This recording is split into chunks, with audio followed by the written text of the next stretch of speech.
Lanza volaita. PC, what the fuck? What the fuck? What is happening? PC are way of fine. What the fuck is going on with the PC? Is it not working? Okay, we are live at the very least. Now, for real. Is this... This is... Okay, there it is. I don't know what happened. I don't know what happened. Anyways, we are live. Yeah, just in case, I will have to say it multiple times, but I might as well already do it here. Yes, once again I just got up, so I have to get rid of my morning voice a little bit, a little bit, and because of that, we are going to repeat that whole morning voice this time around. I don't know if I can get rid of it, so we are struggling a little bit in that sense. Or it isn't that I don't know, I haven't really tried what I have found in other places, and I couldn't get rid of it. So yeah, I guess it's supposedly one of the best ways, in that sense, one of the best ways to supposedly get rid of the morning voice is you take hot water, no matter what it is, no matter if it is tea, coffee, hot liquids in general, even not particularly anything at all. So basically you only need to drink something hot, but it is hot already on my dear country, on this beautiful land called Argentina. Wow. So yeah, we're not drinking anything hot. I am not going to kill myself by drinking something so incredibly hot. I end up feeling completely tired. So yeah. Aside from that, I wasn't expecting this in particular, but I ended up spending like how much? Let me think. I spent like 10 minutes looking for one particular video, or one. Sorry, not one in particular, rather something that was interesting to see. Because now that I see it, I have found kind of, and also hello Rusman, I have kind of observed that I might as well have derailed a little bit my whole algorithm for the sake of not having so much content to really see and to really analyze. So I guess I will need to get that back on track, probably. Mostly because, having that properly working is always good. But anyways, let me try to set up this. Let me wait. This has a fucking ad. Let me skip this. There it is. I don't let me know for real. Search YouTube here. Beats properties. That is this. There it is, and it is fully captured. Yes, okay. Then now let me do this transition. Anyways, let me play this.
Well, I mean, okay. I wasn't really expecting this out of nowhere. What is this? Let me give you this. Give me a second because I also wanted to do it, and I probably forgot. Let me copy this.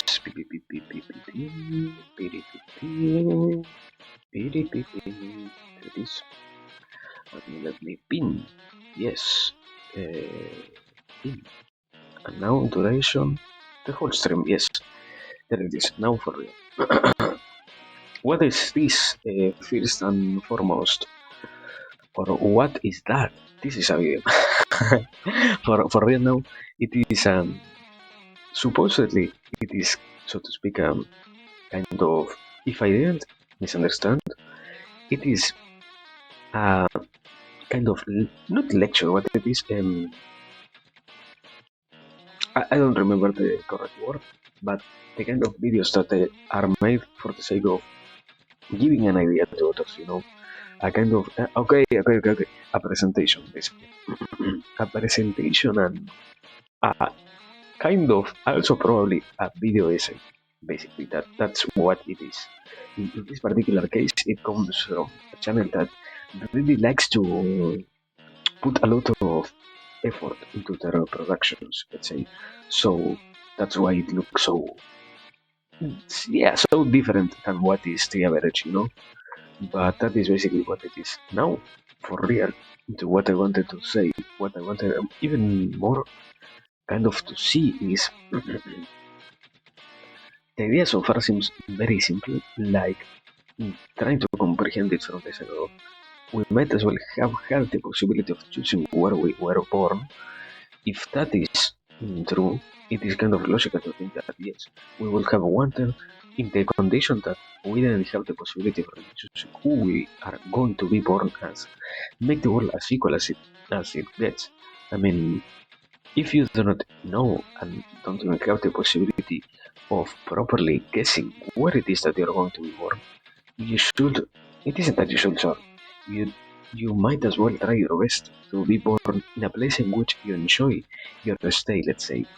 But on the other hand, if you somehow forget that mm, you need to make things equal for n- not only the world itself in which you are going to live, but also the possibilities that you yourself are going to have in the sense of knowing or not if you are going to be born or not in those places in which things are really good or not, it ends up being kind of an important idea, yes, to make it, so to speak, clear that you might as well give your best, or no, give yourself the best possibilities of being born in any good place, no matter what it is, no matter which kind of human you are born as, and no matter anything else. Only that everything else suits your life, let's say. But yes, in that same sense, it is kind of hard to add anything else, as it is more than anything else, really an example so far. Not an example, kind of an idea, and a theoretical thing, not something that is useful. So yeah, let us continue a little bit. Mhm.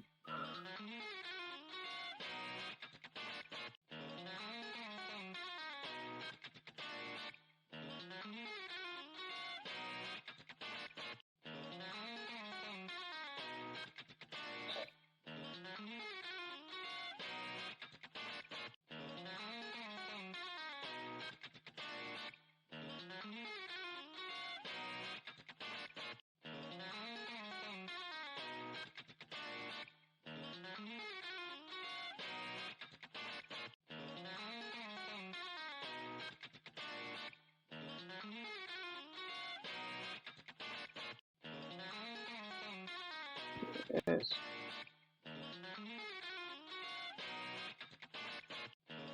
Yeah, basically, I mean, probably it is what is going to be said right now, but the, so to speak, the objective of such a thing isn't to say, yeah, what it is if it were to happen to you. No, you already know that you are not going to live a second life, let's say, in this world. Therefore, even if you know that it is true, you also know that other people is going to still be born on the places in which you also live. And holy fucking god, I am amazing. I am incredibly amazing. I am. This is content probably. Let us rewatch the whole video because I didn't have audio activated. I am a content creator probably. Yes, referring to a of the perspective highest of degree, balance. This possibly. video is sponsored by Um, Imprint. there You've it just is. woken up. Shut You're up! not sure who you are, where you are, or where you've come from. You look down and see only a hazy outline of a mostly translucent, indiscernible body. Around you is a vast, seemingly unending white space. In front of you is a large screen. On it, an icon reads, "Build your world. Begin here." You press it, and a window appears, revealing a list of what appear to be features, descriptions, and rules for how a world works. How the society you will be born into will work according to you. Each item on the list has a description and the option to toggle it on or off. For some indeterminate amount of time, you read through the list and select the conditions of the society you will live in. The laws and regulations, the way people in groups will be treated, what rights people in groups will have, the way people in groups will be aided, what will be allowed and forbade, how wealth, goods, and labor will be distributed and redistributed, and so on. You soon realize a problem. You don't know who you will be. You don't know if you will be black, white, Asian, Hispanic, and so on. You don't know if you will be male or female, disabled or able-bodied. You don't know what you will enjoy. You don't know what your sexuality will be, if you will be born into a high or low-income family. You don't know anything about you. You quickly determine that the best thing you can do is ensure that the world you create treats everyone as fairly and as well as possible, so that no matter who you are born as, even if you are one of the worst off, you will still have a fair shot at a pleasant and prosperous life. You finish. You review your work, happy Yeah. with what you've created. Then, at the bottom of the final screen, you press Done. Well, This is a version of the thought experiment known as the veil of ignorance, or the original position, which was originally formulated by American philosopher John Rawls in his book, A Theory of Justice. Rawls used this thought experiment to illustrate a neutral point of view that members, founders, and leaders of a society must strive to adopt in order to evaluate and determine fair rules and principles. Although this thought experiment does arguably promote a very useful ideal for how we ought to consider and strive toward a fair and just society, a problem that we quickly discover with it is the apparent impossibility for anyone to ever truly reach such a position. Rawls himself understood this to be the case when he wrote, "The original position is a purely hypothetical situation. The conception of the original is not intended to explain human conduct, except insofar as it tries to account for moral judgments wait. and helps to explain our having a sense of justice." Okay. Wait. Now to watch this properly, I want to go back a second because I finally found something that I missed the first two Hypothetical times. situation. Uh, The conception of okay. That's it. Then let me think a little bit more. Yeah. Okay, there it is. Now, for real this time, I think I, taking into account what has been said, it seems very interesting and even more kind of positive to analyze that yes, it is true. We might not have the possibility of assessing every single reality in which we are going to live. That is why what is important is not the creation of something that is good for some specific kind of individuals, but rather the creation of a whole completely positive system that enables anybody to do the obviously morally good things which we desire in the societies themselves, obviously, because even more in this level of authority, I will say, it is even kind of more expected to accept that we are talking already about good and evil, good and wrong, or correct and wrong, obviously. So it ends up also being important to be as clear as it is possible on what it is that we want and what it is that we also would like at the very least to avoid when creating a society that is based on the whole idea, let's say, of having basically clear rules, but also clear, so to speak, pathways for development for any single individual. Yes. And I don't know if it is really a problem or something to really be preoccupied about. I mean, the acceptance that you might never know every single perspective is what should try to encourage those who are trying to create such kind of beautiful places another boost to their objective, as it is kind of clear that you never stop working on something so positive. Let's say, obviously, it can also go wrong, and you can also try to make it the incorrect thing, let's say. But the main idea always is to try and make something good. And in that account, if you're trying to make something good, and if you know that you might as well not have the complete possibility of, let's say, exploring those things which you really know and which you really want to have, if you ignore those things, it will be true also that you might as well not have the complete chance of creating something good or creating the best thing. But at the same time, if you are, and I think even more in a society, if you are trying to create something that is the best, let's say, you're kind of foregoing the possibility of others also influencing on it.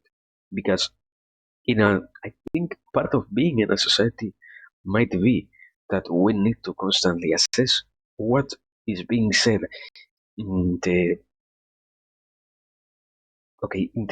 popular mind, let's say. Why? Because you know, and you, in this case, as a sensor of what it is that you want to have and what it is that you want to negate from your society, you want to be able to kind of discern those ideas, and you want even more to engage and encourage those you really like, and obviously the opposite when you are noticing that something is going good or going completely bad, regardless. So yeah, let us Judgments continue and a helps to little bit. explain our having a sense of justice. When referring to a perspective of balance and neutrality, he continues, "It is doubtful whether one can ever reach this state." And here, we arrive at our first philosophical problem, the problem of fairness. How do we define and carry out fairness in a world where everyone can only make decisions and determine rules and principles from bias, partial, self-interested, and unoriginal positions? Is fairness ever really possible? Not only does the veil of ignorance bring up the problem of fairness and justice, but it also brings up the problem of luck. Of course, we in fact do not know or choose who we are going to be born as or what society we will be born into. And so, whether we are born into a particular society as someone who is favored or not by said society is entirely luck. And furthermore, all the uncontrollable events that happen to us during our lifetime, regardless of who we are and where we are born, are also a product of luck. What? This brings Okay, wait. I am I am not really following this, and in the sense of, I mean, yeah, I kind of spend too much time saying that it is possible and that it is a very interesting at the very least to try and create something, no matter if it is the best or not, something that is good by itself. No matter anything else, because what really matters in that sense is making something that you are going to enjoy, and making even more something that you will have the possibility of accepting as an enjoyable thing. Not obviously in this case as a society, obviously, but it doesn't. Why would it be a Yeah, I mean, it I don't know. Is it really that important to not be able to grasp every single concept? Are we really missing on something when we are trying to create a society in which we have, so to speak, not completely moral, I think it is. It lies more on a humanistical, probably side of trying to give everyone a fair chance at life. Yet, yeah, things like luck exist, and for example, nowadays, even if we do not live in the best society, the the one in which we are spending our lives, let's say, has a lot of luck involved in it. For example, you never know if you're going to win the lottery, if you're a lottery player, or if you're going to get a jackpot, if you are one of those who enjoys going to the casino and all of that. Yes, but at the same time, it isn't that we are really pushing that narrative onto the people, let's say. And I don't know. I think yeah. I think I might as well need to keep seeing, because so far I don't think it is bad to realize that you might never make it completely good, because it is kind of the opposite. You realize that you always have the chance of making it even better. Let's say like that. But brings well, us to our continue. second philosophical problem, the problem of moral luck. The term moral luck was first introduced by English philosopher Bernard Williams in 1976 and was then further developed primarily by American philosopher Thomas Nagel. Broadly, moral luck refers to situations in which a moral agent is given a certain amount of moral blame or praise for an action, but the individual did not have any control over the action's consequences, or their own personal circumstances that influence the degree of moral blame or praise that they received. To be clear, a moral agent here refers to an individual who has the ability to think in terms of right and wrong and can decide to act accordingly. In his essay, Moral Luck, Thomas Nagel identifies the following 4 kinds of moral luck: resultant or consequential, circumstantial, constitutive, and causal. Situations containing resultant moral luck are cases in which moral blame is assigned to an individual, or not, based primarily on the consequences of their action and not merely the action itself, and the consequences were caused, or not, largely by chance. For example, consider 2 separate bars that are down the street from each other. In the first bar, there is a man named Tom. In the second, there is a man named Larry. Both Tom and Larry are reasonably decent people, but tonight, both find themselves in an argument with someone else at their respective bar. In both cases, the argument escalates to a physical altercation, a common bar fight that happens countless times every day across the world. At some point in the altercation, Tom throws a punch at the other individual and hits them in the face. The other person then proceeds to throw a punch or 2 back at Tom, and then the fight is broken up by the bar staff. Both Tom and the other individual are kicked out of the bar, and Tom goes his separate way home with a couple minor bruises and a body full of adrenaline. At the same time, over in Larry's bar, at some point in his altercation, he too throws a punch at the same speed and force with the same bar fight level skill set as Tom, and he also hits the other individual in the face. This person, however, falls backwards and hits their head on the ground. Later that night, the individual is pronounced dead as a result of the head trauma they suffered. Larry is arrested, charged with manslaughter, and is sentenced to several years in prison. Both Larry and Tom committed the exact same act, but based only on the consequences, which occurred by chance. Larry is assigned significant moral blame, while Tom is assigned essentially none. But I mean, I don't know. Okay, let's see. Something more. Okay, no. Then. Perfect. Let's see then. Because it is kind of a lie that one of them is not judged by the fact that he decided to be kind of an asshole and have a fight because he was drunk and because he was feeling kind of angry and because the conversation got so heated that it was needed and it could only be resolved by a physical altercation. No, it is never a reason to have that stuff happening, you know. It no matter if he didn't kill anybody or not, it should have not happened, you know. It has nothing to do with that. But anyways, the point itself is it really logical to punish one who does something badder, let's say, or worse than the other individual?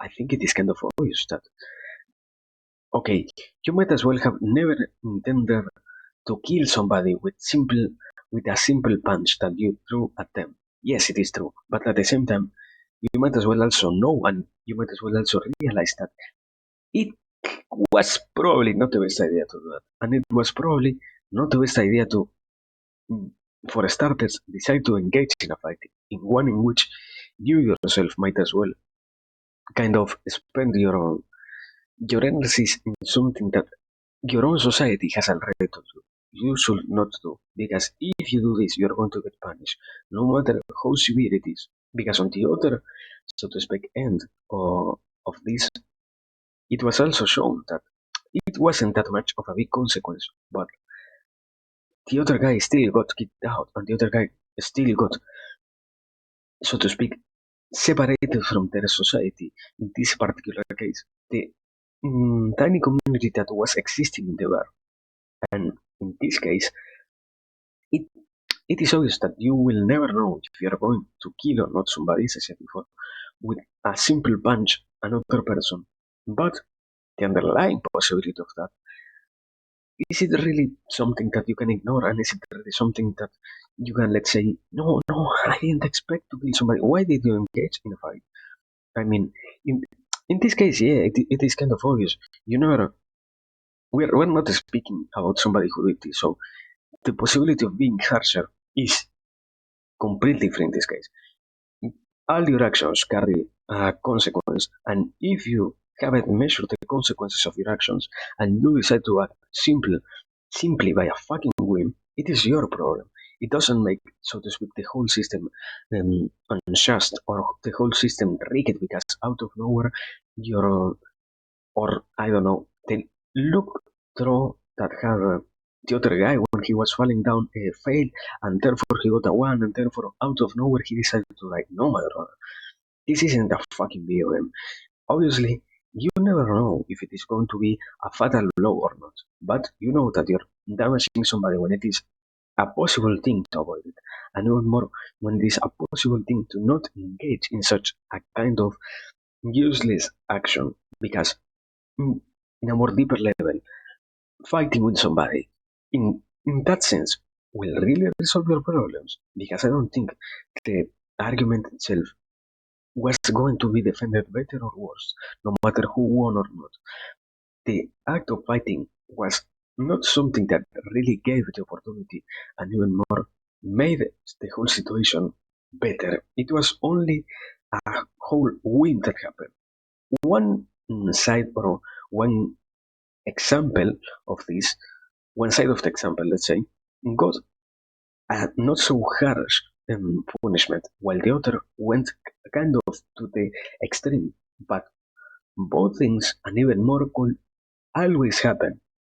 It isn't that one happened while the other out of nowhere went so wrong and went so utterly randomly negative that it makes no sense for that to happen. No, no, no, no. If you do not know the consequences of your actions, you might as well not act in that sense. Because in this particular case, we are speaking about doing something that is really hurtful for others. Why would you do anything like that if you do not even know how bad of an effect it is going to have? And I think in this particular case, the example itself is kind of even being, yeah, I think there is some information that is being skipped or something like that, because you cannot justify this whole thing with, oh yeah, but they were drunk, both examples were drunk, so they were out of their capacity of really thinking in a very clear manner, so we cannot hold any one of those individuals accountable for their actions. Even more, in that sense, why the fuck did you decide to get so drunk that you out of nowhere enter a fight with another individual? Really? You're going to justify that with a simple excuse of, oh no, I was drunk, I don't know. I am no lawyer, so I I don't think it is a good justifying reason for that. So yeah, continue. Constitutive, and causal moral luck are all relatively similar to each other, as they each refer to the luck or misfortune of an individual's conditions or circumstances that either lead them to commit an act that is deemed moral or immoral, or to receive a different degree of moral blame or praise compared to someone else who committed the same act. For example, specifically in the case of circumstantial moral luck, consider the same bar situation, but let's go further down the street to a third bar where there is a man named Marcus who has also found himself in an argument that has turned into a physical altercation. In Marcus's case, however, right as he is about to wind up to punch the other individual in the face, the fire alarms in the bar go off, completely distracting both Marcus and the other person and causing the energy of the fight to dissipate as the two are ushered outside the bar along with the rest of the patrons and employees. Marcus was going to punch the other individual in the face as hard as he could, but he didn't solely because of the luck of his circumstances. And so, he receives no moral blame whatsoever, even though he had the same intention to commit the very same act as Larry. Now, let's travel to one more bar a few streets over. In this bar, we find Stephanie, a woman who is also getting into a bar fight this night. It's an active night. In Stephanie's case, at some point in the altercation, she too throws a punch at the other individual and hits them in the face, causing them to also fall backwards and hit their head on the ground. Later that night, this person also dies because of their head injury. Stephanie, however, receives no jail time because while in trial, it is discovered that she was horribly and relentlessly abused as a child and had recently been diagnosed with severe borderline personality disorder, directly causing her to become overly physically aggressive and have little to no control over her actions. And so, instead, she is only temporarily subject to a mental health facility. In this case, Stephanie experiences constitutive moral luck because, although her actions and consequences are identical to Larry's, the condition of her life that caused her to be the way she is affected or reduced the moral blame she received. This case may seem reasonable enough that Stephanie receives at least less moral blame, but let's go back to Larry. Larry was not abused as a child, did not experience a particularly unusual life, and is not diagnosed with any mental illness. He was just a bit tired this night and is a bit selfish and physically aggressive in general. At first glance, Larry would seem to be the more morally blameworthy individual. But did Larry choose to be tired and on edge that night? Who would choose this? Did Larry choose to be slightly selfish and physically aggressive in general? Larry is not the original cause of Larry. What caused him to be this way was merely a series of circumstances outside himself that he could not control. Who he was raised by, what he was exposed to, what happened to him, and so on, as well as the behavioral tendencies Oh inside my himself bro. caused by his genetics, which he also never decided or controlled.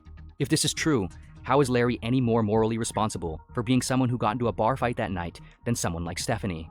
According to Nagel's theory, Larry's case includes the final kind of moral luck, or misfortune, causal moral luck. With this in mind, if moral acts by a moral agent require the ability Okay, yes. Let us stop here then, because I think I do not know. Is it intentional, or I hope it was intentional, because no matter no matter who it is, we are still speaking about rational people, and we are speaking about humans who have the capacity of thinking.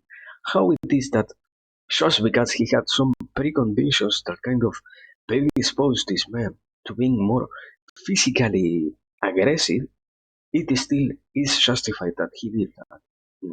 In no situation whatsoever, it gets really justified, and even less in a way in which it makes any sense at all. It, I don't know.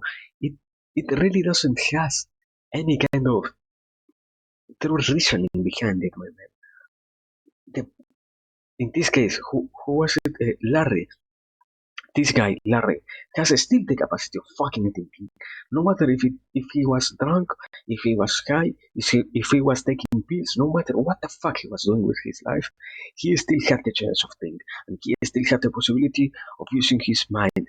And stop for a second and say, okay, what I am going to do next is something that will be beneficial for me, or is something that I am going to do out of a complete whim of my life and a complete whim of more of my, let's say, animal side. Because at the end of the day, one of the gifts that comes with being rational and with being somebody who has the capacity of expressing their ideas is also the whole other side of this capacity of also stopping oneself from having those more basic and more deeply animal reactions. It, no matter if he was drunk or not, no matter if he was mentally ill or not, that does not justify his kind of actions. In the particular sense, let's say like this, the one who could use that excuse properly is the girl, because yes, in this case, let's say that it really was what was it, a crisis? I think he called out. She really had a crisis.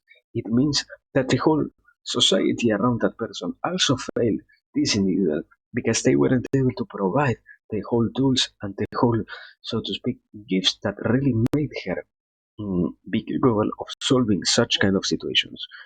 But in the case of someone like a, let's say, average guy like this one, it does not justify anything, or it does not make it more of a justified. I don't know. It doesn't make it in any way less of a bad thing because oh no, he don't have the predispositions. Therefore, he's suffering a harsher condition. Oh my brother. Now, as I said before, in this case, we're not speaking about mm, being animals that can think by themselves. You are a human, therefore you have the possibility, and in this case, you have the obligation of thinking about your actions. Let's say, because in one of the samples there was the whole excuse of somebody ringed the fire alarm, and because of that they had to run. What if, in another example, somebody decided to ring the fire alarm, and no matter what happened, the guy who was going to punch Fierce still did it, and still attacked with all his power, because he was still wishing to do it, and because he was even more still interested in hitting the other individual and kind of winning the argument by using his own force. It does not make any kind of difference, the kind of outside forces in this sense, because the individuals are the ones who decided to make these things happen. And so far something that hasn't been said is also the possibility of, let's say, the one who was instigating this whole violence wasn't the one who threw the first punch, okay? Perfect. But if it is true, then there is also the possibility of trying to calm down the whole situation as the one who wasn't instigating this kind of violence. That is also another example that isn't being mentioned so far. But anyways, let's see. Stephanie. According to Nagel's theory, Larry's case includes the final kind of moral luck, or misfortune, causal moral luck. With this in mind, if moral acts by a moral agent require the ability to evaluate right and wrong and make decisions accordingly, can anyone truly be morally responsible for their actions if their actions are invariably caused by other actions and events that were not their own, that they never had a say in or control over? Of course, none of this means that there shouldn't be consequences. There can and should be, but that does not negate the prior point. Consider a violent dog. We would generally not view a dog as a moral agent, and thus we would not deem a violent dog as immoral. We may determine it best to put the dog down, but at no point would that equate to or require us to assign moral blame to the dog. Likewise, consider a tornado. Certainly, a tornado is exorbitantly dangerous, and if we could contain or perhaps kill tornadoes, we would. But again, nowhere in the process would we need to assign moral blame to a tornado. And so, why do we do it with ourselves? Are we so conceited to think that, somehow, we are the only thing separate from nature, above it, the only being that can somehow escape what nature has propelled forth for us? We are conscious, but what formed our consciousness? A human being, wrote Albert Einstein, is a part of the whole, called by us universe, a part limited in time and space. He experiences himself, his thoughts and feelings, as something separated from the rest, a kind of optical delusion of his consciousness. This brings up... What? Okay, wait. What? What? Um, I I don't think it still justifies killing somebody because you decided to hit them. And I don't think it still justifies not taking responsibility of your own actions that, let's say, oh wow, but the rest of the world isn't conscious or isn't equal as us. Why would we think we're so special? Oh, no. In this case, you're, if you use that as an excuse, I would even say you're going as far as to try and escape your responsibility from being okay. It is long, a fucking long response. What a boring thing. The problem is, you think, okay, let's say that you still, simply by having the capacity of thinking, are not different from other animals. But what makes you and other animals equal is you always have the capacity of watering down the situations and de-scaling the events. There is never a need to kill somebody else in these kind of situations. We're not speaking about moral.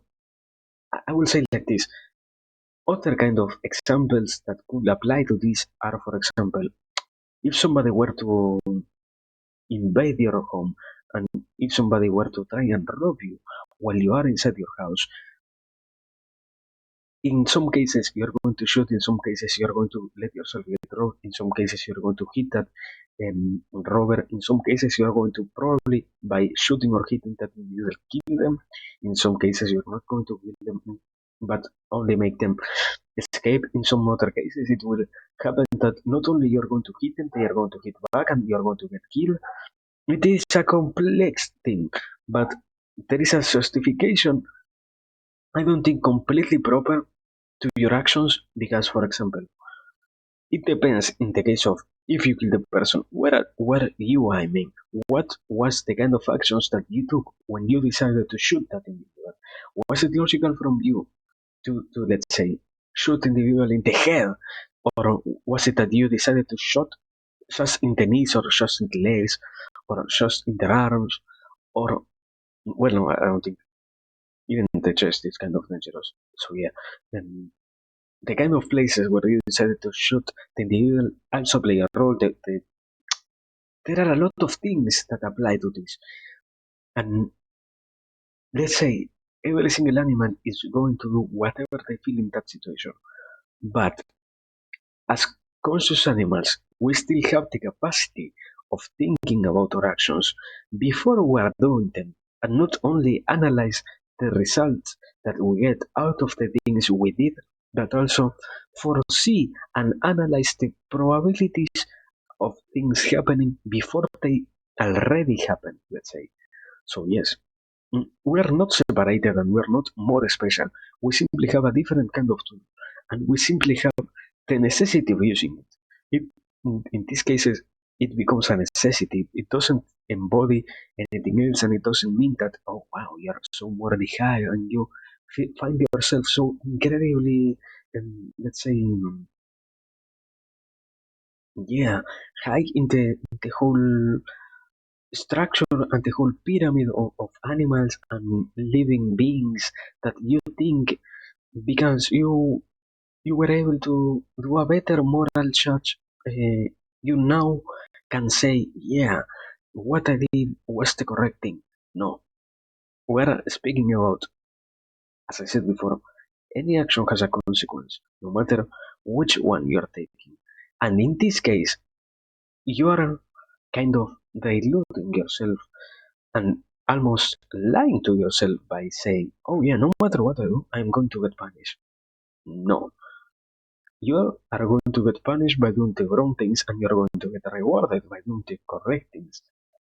It is only in your hand and it is only in your possibility to really try and solve the problems themselves as they keep appearing in your life. If you think that because, oh wow, I wasn't able to think in the past, therefore I won't be able to think now. How did you reach such a conclusion? How it is that you decided out of nowhere to almost scrap your whole life? Why would you find yourself doing such an almost damaging and so utterly destructive idea let take place in your mind when in reality these kind of situations are mostly dictated by the individuals who decided to engage in it. We something that was said, for example, it was a bar. It wasn't a fucking uh, Roman Colosseum. It wasn't an an Indian arena where people was thrown to fight to death and was forced to fight to death if they wanted to survive for another day. It was your your desire to fight with another individual what started this whole situation. I don't know. Let's continue. A kind of optical delusion of his consciousness. This brings us to our third and final philosophical problem, the problem of moral knowledge. What even is morality? On what are we to base it? Is there anything objectively true about morality? This problem finds its origins in the classic philosophical problem, the is-ought problem, first established by the Scottish philosopher David Hume in the 18th century. The is-ought problem is what arises when one tries to make ethical claims, how the world ought to be and how one ought to behave within it, based on facts about how the world is. Hume suggested that facts need to be combined with ethical assumptions in order to arrive at any sort of ethical statement. But we arrive at these ethical assumptions solely through subjective interpretations, because on what other basis do we have to ground and form our interpretations? Arguably, we only can and do determine moral principles through the following methods: spiritual or religious doctrines, emotional responses, and science and reason. The problem is, all of these rely on assumption, subjectivity, or both. When deriving moral principles from spiritual or religious sources, the problem is, of course, the sources in which these spiritual or religious sources themselves came from. In order for religious doctrines to be objectively true, the religion itself needs to be objectively true. And with what proof do we have to conclude this? The problem with basing morality on emotions is, of course, that emotions are inextricably linked with individual subjective perception, influenced by things like our cultural background, temperament, upbringing, and so on. And lastly, seemingly the strongest method for asserting moral principles is through science and reason. In his work, The Moral Landscape, philosopher Sam Harris argues that morality can be derived from scientific knowledge about how the world is because moral values are facts about the well-being of conscious creatures. And so, by understanding what actions or events maximize the pleasure or well-being of conscious creatures, and what actions cause harm and suffering onto conscious creatures, we can determine objective moral truths about good and bad. But here too, Sam, along with other proponents of this theory, seem to smuggle in an initial ought, that we ought to maximize well-being as a matter of objective fact. But on what basis is there to ground this claim? Objective means something that is independent of our feelings and views that would be true with or without conscious observation or experience. How then could the flourishment of subjective conscious experience be a metric used in providing objective truth? For what purpose or to what end outside of ourselves could we attach this metric to? Okay, here because it is already too fucking much. So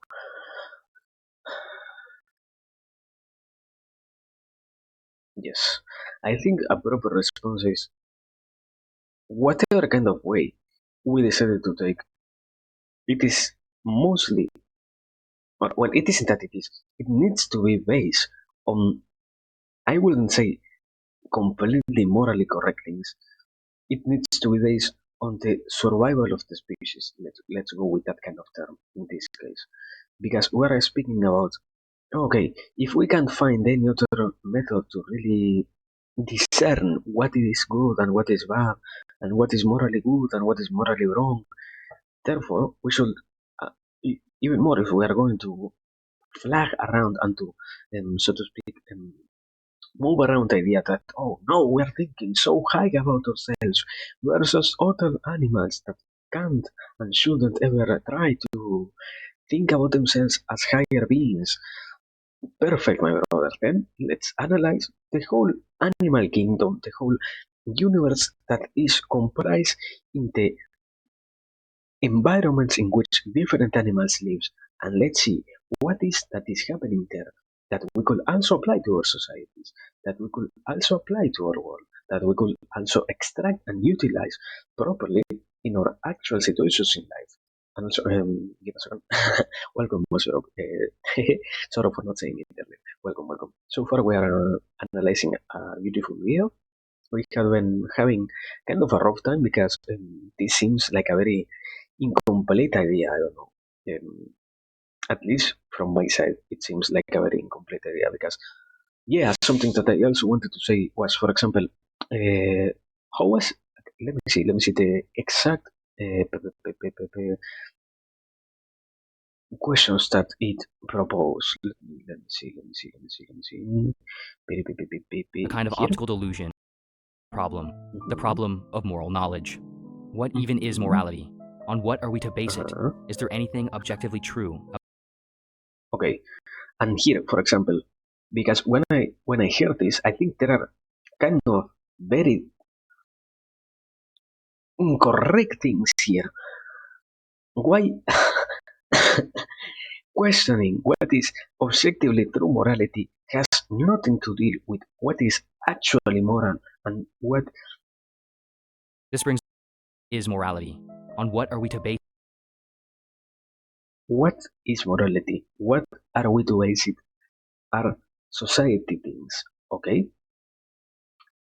that is it? one Is there thing. anything Is there anything objectively true about morality? Is nothing.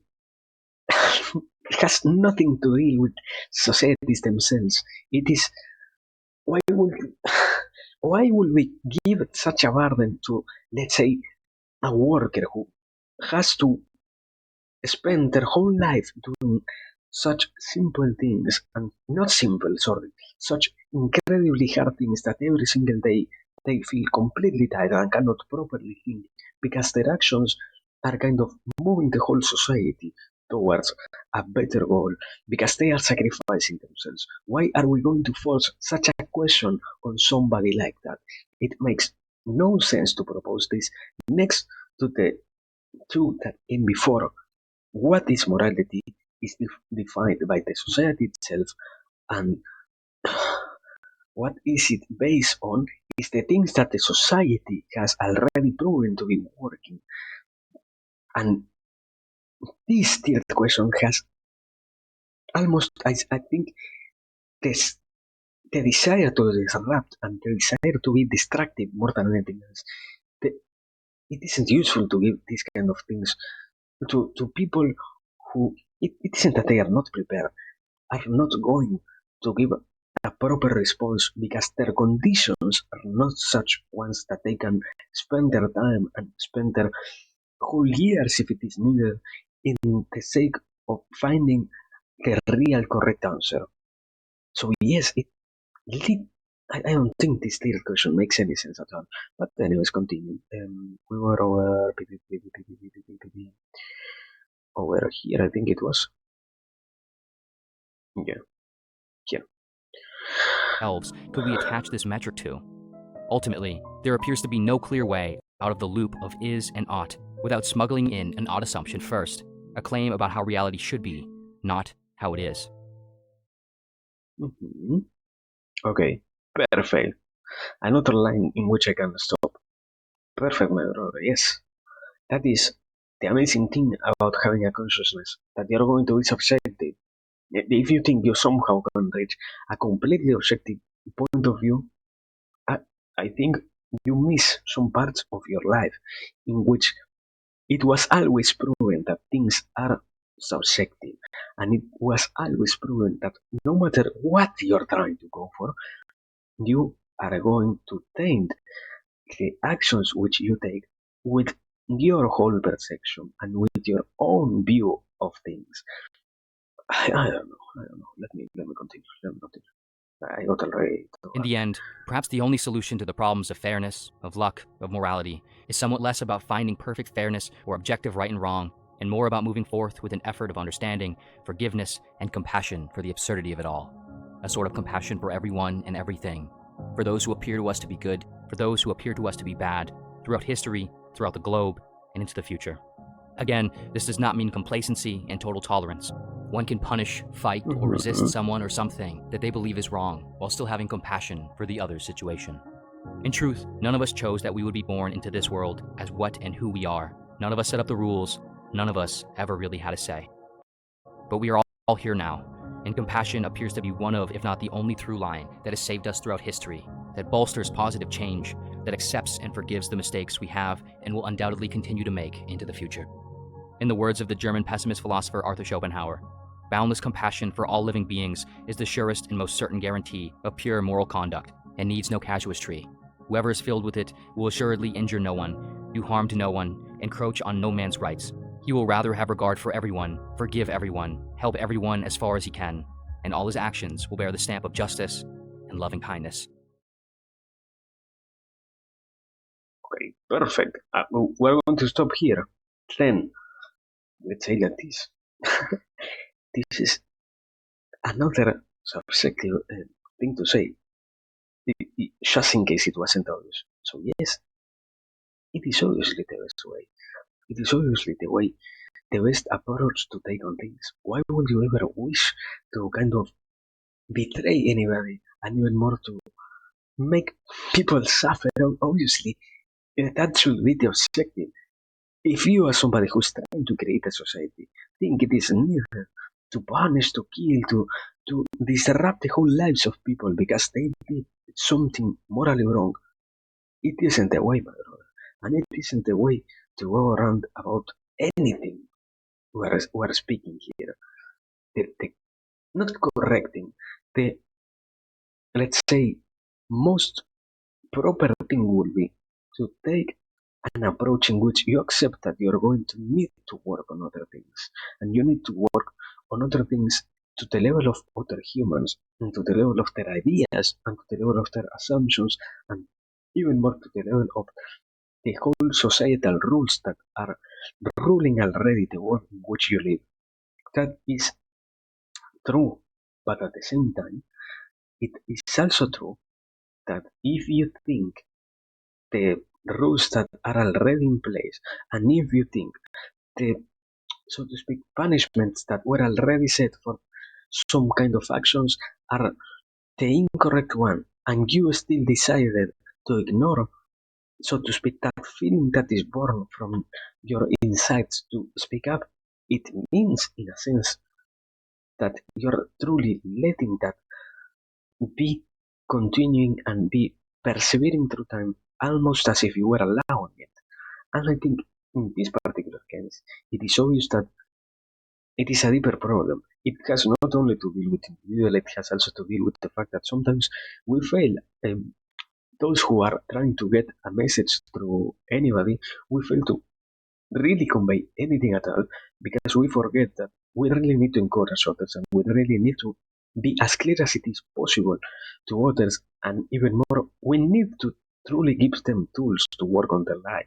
We cannot expect to simply have them out of nowhere be the most wondrous persons in the whole universe uh, without really trying to make them be. So, yes, we fail them and we fail, so to speak, those who are in front of us trying to solve these problems, which sometimes they didn't even need to take upon. So, yes, so far it has been kind of clear. I don't know how to really say anything else. I only wanted to say, and more from a personal side, why out of nowhere take such a positive outlook on things if you're not going to address the kind of fallacies that were said here. But well, anyways, continue. I I don't think it is also that useful to spend so much time in saying, "Oh no, but this particular thing is still wrong." So yeah, continue. This video was sponsored. Oh my god, what that was the end of the video. What the fuck? That was the fucking end of the video. No, this is so sad. This is so sad. My god, my dear god, amazing video. Um, here we are. There it is then. Here we are. We watch the video. So yeah, very good then. I guess I can say. I I don't know. I don't know if I can completely say I enjoyed the experience. It went when when you have already spent some time thinking. It goes for kind of very easy pitfalls and very easy to agree ideas that only can be seen through after analyzing them, let's say.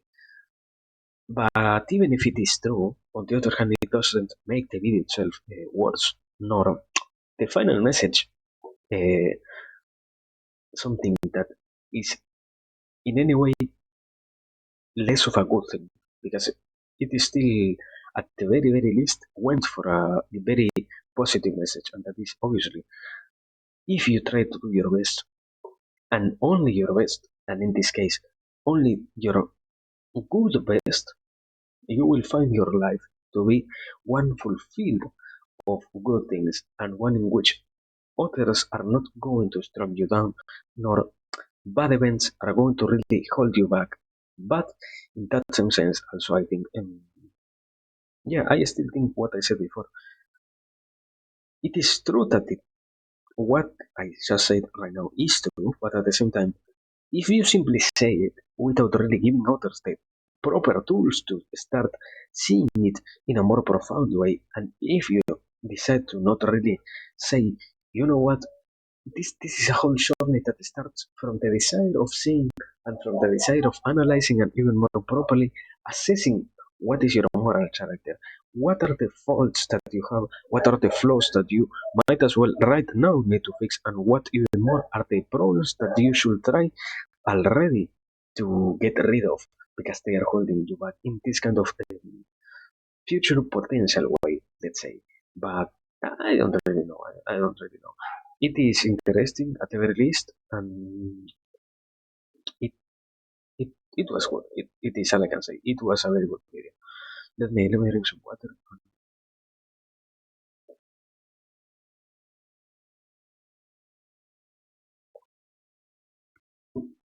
And yeah, I think that was it. So far, holy fuck! Wow wow wow wow wow wow wow wow wow wow wow wow wow. Yeah, I think that was it. So far, I have nothing else to really say. So yeah, let me let us take another beautiful break. So far, yeah, I wanted to say before already leaving, I think I am having some problems with waking up so early. But well, in reality, it is more like my responsibility and my problem of not fulfilling that same responsibility, you know. So yeah, we are going to see how I can deal with that. Now, yeah, I will try to be a little bit more in time for the next occasions because I'm pretty sure it feels great to see that I follow my fucking schedule, you know? I have been so far really, really, really badly doing that whole thing, you know? So yeah, we did our best, but I still failed anyway. So yeah. But well, let me now. I was really going to say find somebody to read, and we are going to take a break. We are going to get back in some hours, in some minutes. I don't know. Maybe you are watching a wall, and you try to jump to the next one instantly. Wow. But anyways, we're going to write somebody cool.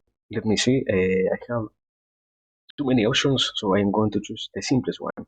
That is Bipsy, who is play isn't playing anything. It's just chatting. So yeah, we are writing that individual Bipsy Chichi, another Shuba obviously, who in this case, as I said before, just chatting.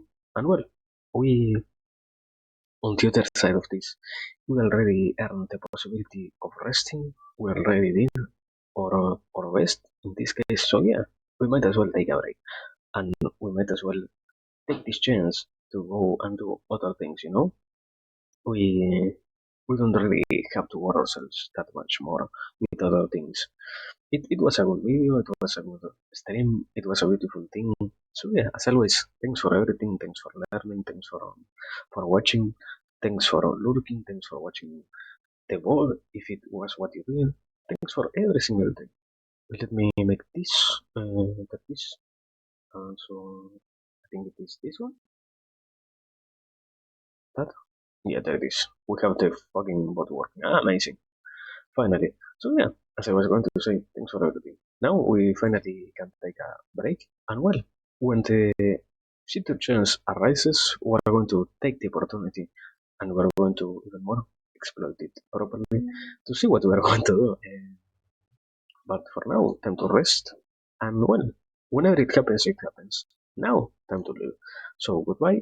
And yeah, right. Right here.